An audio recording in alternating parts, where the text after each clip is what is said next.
Hello, dedicated people of BookTube. My name is Morgan, and for the past month, I have been challenging myself to read 50 pages every single day. At least 50 pages, I should say. To read 50 pages in a day is not an absurd amount of reading for me. Prior to the month of May, I did occasionally read 50 to 100 pages a day, but it certainly was not consistent. More often than not, instead, I would opt to watch some Netflix or scroll Instagram or simply go to bed at 8 p.m. in my spare time. So for the month of May, I wanted to challenge myself to fill that spare time with reading books, maybe some of the unread books on my fast-growing TBR, instead of scrolling my Instagram feed for the 10th time in a day. I filmed some of my thoughts along the way, and I wanted to share those thoughts with you in this video, but if you just want to see how the challenge went overall, my thoughts after completing it, and how I actually did in the challenge, then feel free to skip to the end of the video. There will be timestamps in the description box below. Now here is a month in my life of reading 50 pages a day.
I just finished my 50 pages. It was just over 50 pages, like 54 or something, which was exactly 2 chapters of the book. And in this section, David Goggins is training for the Navy SEALs. He's doing the basic underwater demolition SEAL training, and his stories are just unbelievable as he strives for excellence and pushing himself to his own limits and like human limits. Before going into training, he was 297 pounds and he had to drop 106 pounds if they were even going to let him into the training class. And he only had like 3 months to do it in. Then in the training, he is tested in every physical way possible, but he acknowledges that the goal in the end is not just to be physically strong, but mostly to be mentally strong, tough enough mentally to get yourself through it. And in the end, he says one of the best tools to overcoming any challenge is to know why you are in the challenge. Because if you can answer the question, why am I here? You can use that answer to stay in the fight past anybody else. This is exactly the kind of motivation that I need this week because my running training program is really pushing me. And you know what? I am going to use David Goggins' tools and I'm going to go out and I am going to crush that run and enjoy every second of it. And I will see you on a later day.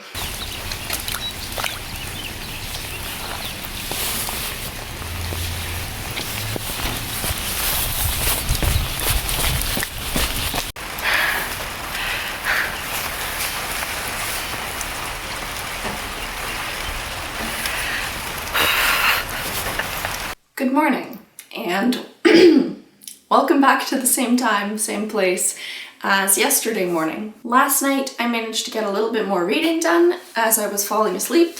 I fell asleep book in hand, reading Washington Black. I really like having a nonfiction and a fiction going at one time because I don't always want to pick up this book, especially after I've already read 50 pages of it. So this is a nice way to relax at the end of the day. This morning though, I think I will go back to Can't Hurt Me for another 50 pages this morning.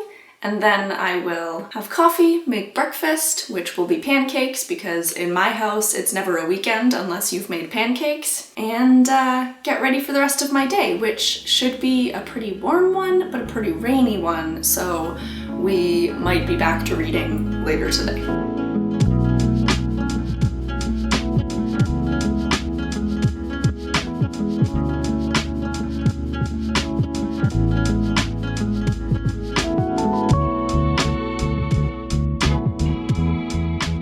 just read another like 63 pages, so another 2 chapters, and in these chapters he is working on running his first ever ultra marathon on no notice, no preparation. It's a 100-mile race in 24 hours that he's using as preparation for the Badwater 134? 35?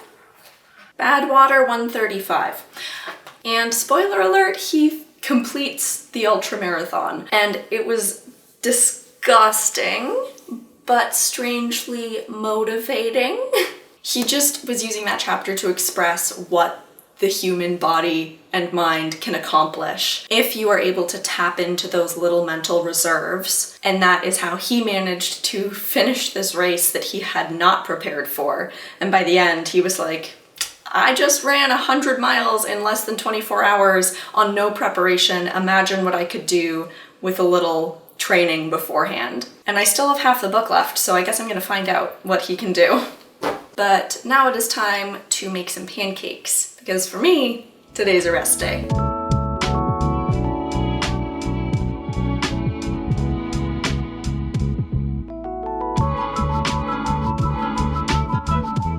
Good morning. It is now Thursday, March 6th, so the 6th day of my challenge, and I'm doing quite well except for yesterday, where I fell asleep reading and only got to 46 pages, so I'm just gonna make up those 4 pages today and read at least 54 pages. I'm sure that will not be a problem. Yesterday, I was able to finish Can't Hurt Me by David Goggins. It remained awesome throughout, and I've already recommended it to so many people. And then to finish up the 46 pages, I moved on to Washington Black, so I will continue reading this one today.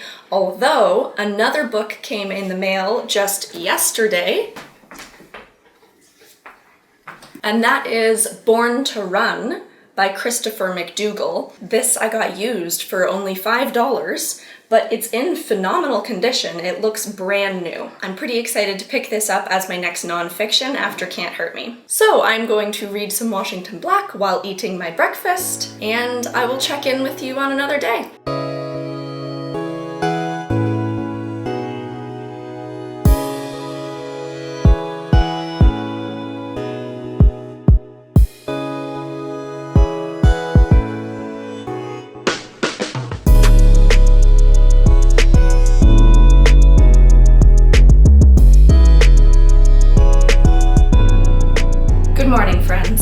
Started my reading for the day, but have not finished it. I thought this would be a good opportunity, though, to talk a bit about Washington Black, since I've finished that, and my reflections of how this challenge is going for me so far. Side note, my fingernails are different colors right now because I started painting this hand yesterday and I'm gonna finish it on this hand today, so I apologize if that's very distracting as I hold up books. Washington Black, I did enjoy it enough to finish the book. I am not afraid to DNF a book if I'm not liking it, but I did enjoy it enough to read it through. It was like an enjoyable read. I was rarely on the edge of my seat. The language isn't that flowery, it's actually pretty straightforward. It's, you know, descriptive and pretty at times, but the actual like use of words and metaphor and poetic devices was not the most engaging part of this book. I was more impressed by the writing because Adushin is able to like tell a really clear, straightforward story that spans many, many years across multiple continents. So this book starts out at Faith Sugar Plantation in 1830, where there is a young boy named George Washington Black, or Wash for short. And we meet him when he has just gotten a new master, Erasmus Wilde, and then we are quickly introduced to Erasmus Wilde's brother, Christopher Wilde, or Titch as he's known. Titch is an abolitionist. He takes on Wash as his assistant, and they go on some adventures together, which going into the story is what I thought the whole plot was going to be, but it's not. But the tone of the book never really changes. And it is, I would say, about the relationship between Wash and Titch. Here's what I found most confusing about this book. There are octopi, anyway, all over the cover and the inside of this book. So I was like, okay, the main symbolism of this book is going to be the octopus, and like it's going to be a big core aspect of the climax of this book. And it, like, there was an octopus, and there was a really beautiful moment between Wash and the octopus, and maybe the octopus kind of acted as a symbolism for an enslaved person, but it wasn't like the big climactic plot device that I thought it was going to be. And what's even weirder, I just watched the Poptimist's review of this book. It's a spoiler review, so don't watch it if you are planning on reading the book. But if you have read the book, definitely watch it. And he showed the UK and the American covers. This is the Canadian cover. The American cover has two figures walking in the distance in the snow, and that's it. And then the UK cover has this like beautiful steampunky contraption that looks like a boat with oars but also can fly. And again, like they walk in the snow together. Yes, there is this like wild contraption that looks steampunky, yes, but neither of those things feel like the one climactic moment. And I guess that's why all of these book covers have different symbolic maybe images on them, but like depending on the version of the cover that you get, you might be led into believing that one symbol is like the point of the story over the others. Basically, I'm just going to have to do a bit more thinking about this book. I would say for me this is a 4 stars, but I expected it to be a 5 since it is so critically acclaimed. And maybe as I do more research and I do more thinking about it myself, it'll become a 5. Like, it's not brilliant, but it's not like brilliant. You know? Anyway, I have since started Kafka on the Shore, and I'm already equally confused with Kafka on the Shore, but I'm intrigued. I'm very intrigued to see where it goes. One interesting thing so far is that it uses bold font, and I don't yet know fully why, but it's just interesting to see the author use the font style itself to express something. I feel like you don't see that much or enough, because like font styles are a tool at the writer's disposal, right? Anyway, so far this challenge is going pretty well, I think. When I started this challenge, I was never like eager to read a book. I make myself read because I know that it makes me feel good when I do it, but I was never like, oh, specifically reading over TV or over watching YouTube or over whatever, that's what I want to do right now. But now, just over a week into my challenge, I'm starting to hit that point where reading is the thing I want to do. Like, I'm seeing how much comfort and calmness and joy it brings me,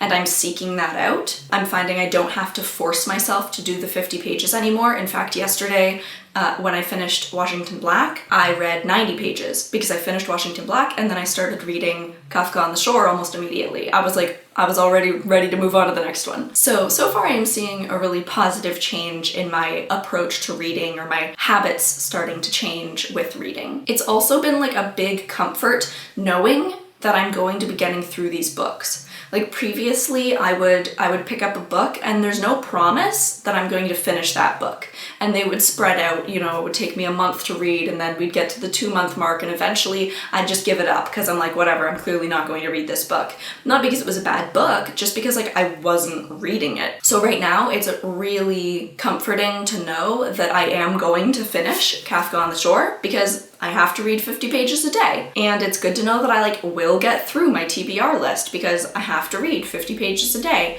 and I'll probably keep challenging myself after this month. So we're doing super great. Super great so far. Thank you for joining me on this journey. Now I'm gonna make some waffles. We'll put a cute little montage in, and I will see you later.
50 page a day, May. I wanted to give you a bit of an update since we're about at the halfway mark of my challenge. We're 2 weeks in.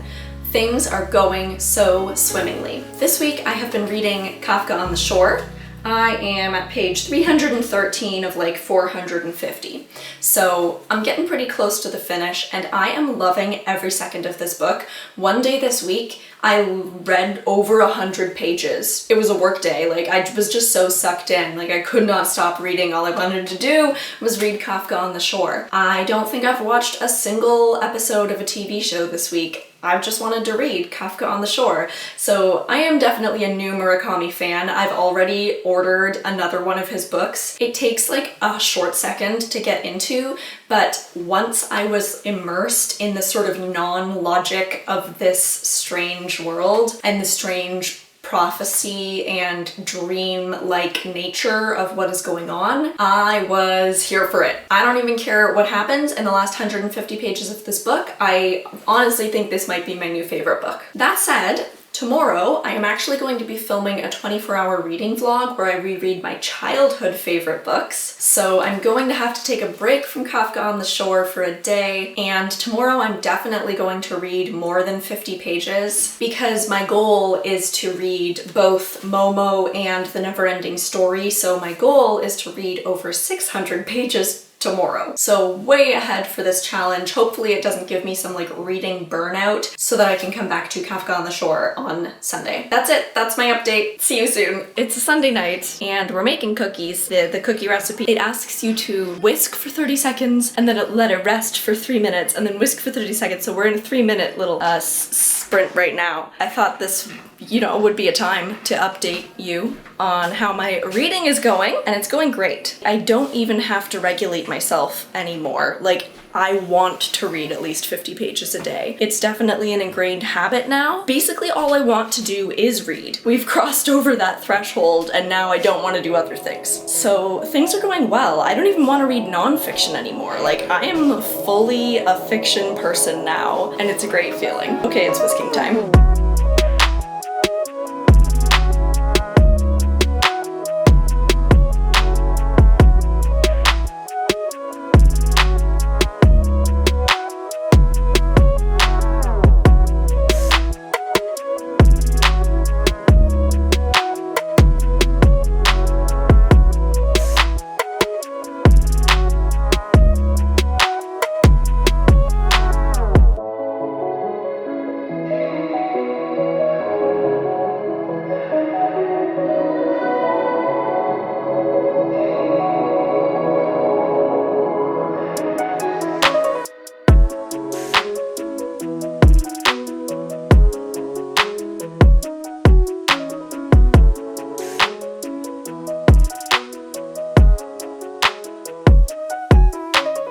This weekend I did so much reading. Some days I read over 100 pages. And yesterday I finished Obelisk Gate. Now I need to choose a new fiction book to read.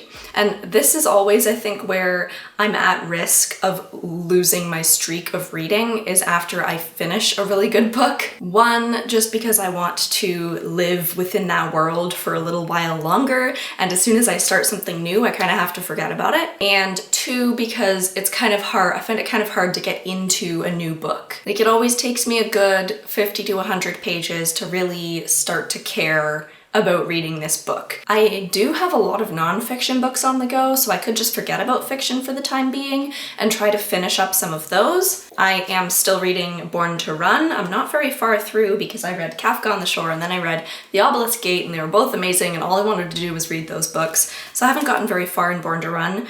I am also in the middle of a number of nonfiction books that I started forever ago and I really should finish, and I do intend to finish, including Entangled Life by Merlin Sheldrake, the book Mindfulness in Plain English, and this other book Focal Point. So maybe I'll take like today and tomorrow to finish up some of the nonfictions I'm in the middle of. But then I am gonna want to get back into a fiction. Oh, and it's so bad. I already know what nonfiction I'm gonna start after I've concluded some of the other ones, which is definitely going to be what I talk about when I talk about Running by Haruki Murakami, which makes me think maybe the next fiction I should read should be Colorless Tsukuru Tazaki and His Years of Pilgrimage, so that I can keep that Murakami train going. Or I could move on to The Stone Sky and finish off the Broken Earth trilogy, which is kind of what I really want to do. But you might have seen the book haul I already posted, and so other than the Murakami book, I'm also really excited to read Hamnet and Pachinko and To Sleep in a Sea of Stars. I feel like I want something shorter to sort of like wrap up this month.